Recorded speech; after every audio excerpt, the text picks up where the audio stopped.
I have categorized those into three different silos: macro situation, so the market situation, since we are in housing crisis.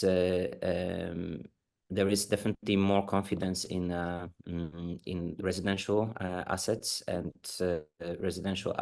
and also hotel, let's say, assets. And we're going to be seeing a lot more investments and transactions, also because the market is getting more professional.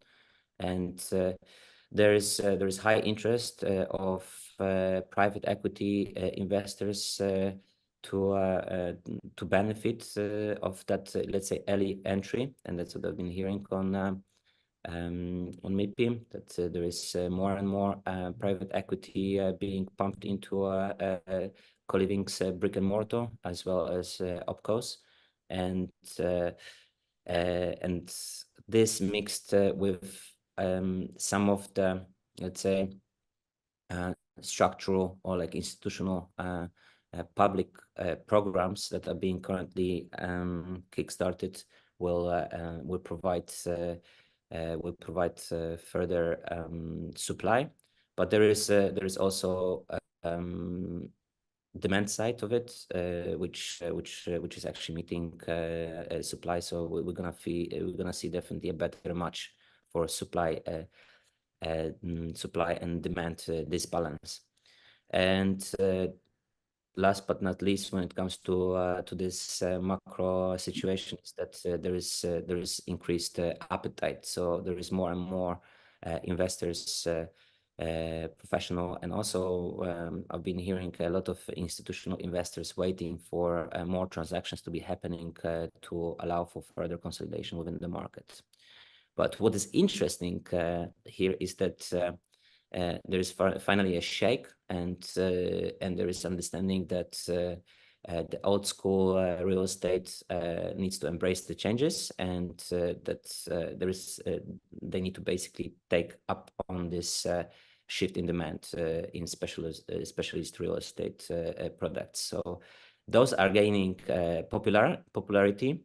And the biggest groups that we see driving the demand are young professionals and digital nomads, but there are obviously other groups. So the total addressable market is wider.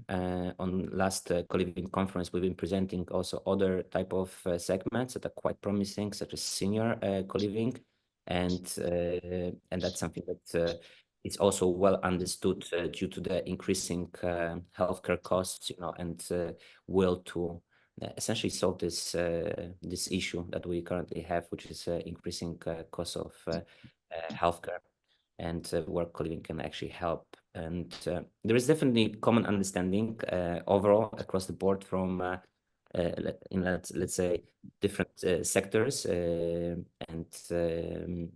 this understanding essentially concludes that the business as usual, as I mentioned earlier, is not going to be possible. At least it's not going to yield as well.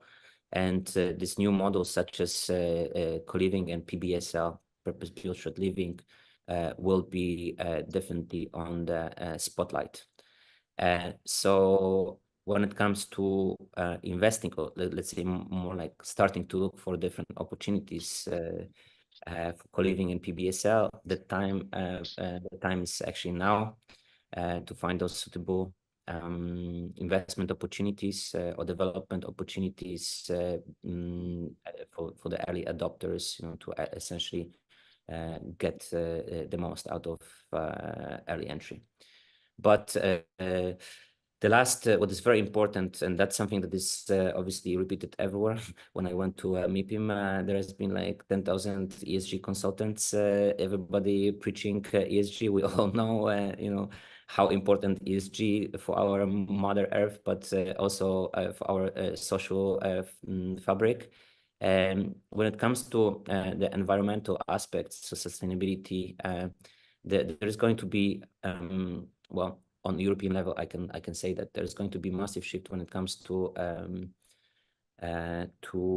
allowance for further capital race when it comes to actually designing and developing environmentally friendly products. Those projects will be prioritized, or let's say will gain an unfair or fair advantage over old school investments, and together with residents that are essentially driving force behind sedimenting the demand. This will attract definitely and pull more investors into the market. But I think we all here who joined this or any other events, we're all socially aware we're aware of the social, let's say, issues, challenges that we're facing. The loneliness epidemic is touching us all across different age groups, demographics, countries, and humans are social species, so we need each other, and this is being recognized by the let's say status quo investors that let's say the hands-off approach to investment will be let's say changed, or shaped, by this new operational slash living capital moves, and because of what is happening on the market when it comes to also the purchasing power and possibility to purchase your first home, which is not that easy these days, and that's going to essentially consolidate further drive into this sector. So what I've been hearing is that fortunately, meaning people who work in residential hospitality, hybrid hospitality, will be seeing more investment coming into this sector, various segments, because co-living is essentially one of co-living slash PBSL next to student housing and PBSA, very mature already asset class, thanks to the adaptability of this ESG aspects, will be getting into a good business opportunities.